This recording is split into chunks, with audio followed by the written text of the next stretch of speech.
Taking a bump or two is all part of the game. You still get hits and bumps, it's still pretty rough.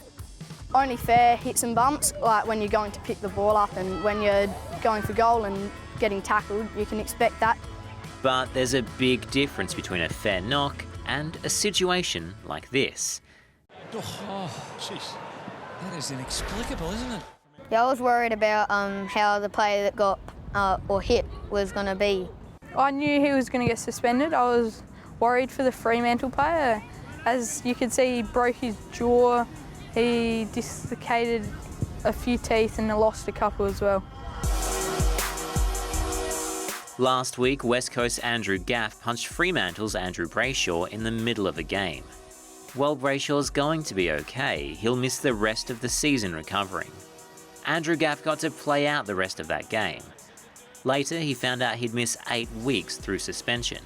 But while the incident has been settled in the eyes of the AFL, many fans and commentators say something needs to change. First up, the red card. I think that there should be a rule change, like a red card rule in soccer, so that if somebody does strike someone or do something aggressive, then they should be taken off the field for the rest of the game.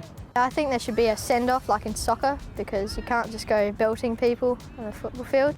In most sports played in Australia, players can be immediately sent off for their behaviour.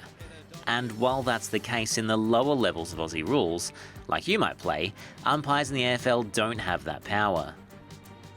But some say that when it comes to extreme examples of violence on the field, missing games isn't enough. They say in those situations police should be called. That has happened before. In 1985, Hawthorn player Lee Matthews was charged by police for punching Geelong's Neville Bruns. But usually authorities don't intervene. The victim, as I said, needs to be the one who goes to the police and says, I've been assaulted, or I've been attacked, I've been injured, and I need you to pursue this. So without that, even though we've all seen it on television, the police won't act anyway. Some people think it's time we revisit that attitude. If you go and punch someone on the street, you're going to get a criminal charge, and it's the same on a footy field. I think if something like this happens where it's a punch to the face, then there should be police involvement, as it's no different to a one-punch hit on the streets. The AFL says it's sticking by its system. Our system generally works very well. For 1 or 2 incidents a year, I think the deterrent is clearly there. We don't see that stuff much in our game anymore. What do you think? Was everything handled okay? Or should more be done to stop violence in sport? I thought it was very stupid decision to do.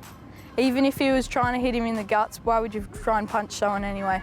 I think it was just unnecessary conduct and, yeah, it's not a part of the game. I hope that this does stop, because some of my friends might play AFL and I don't want them getting injured and not being able to play.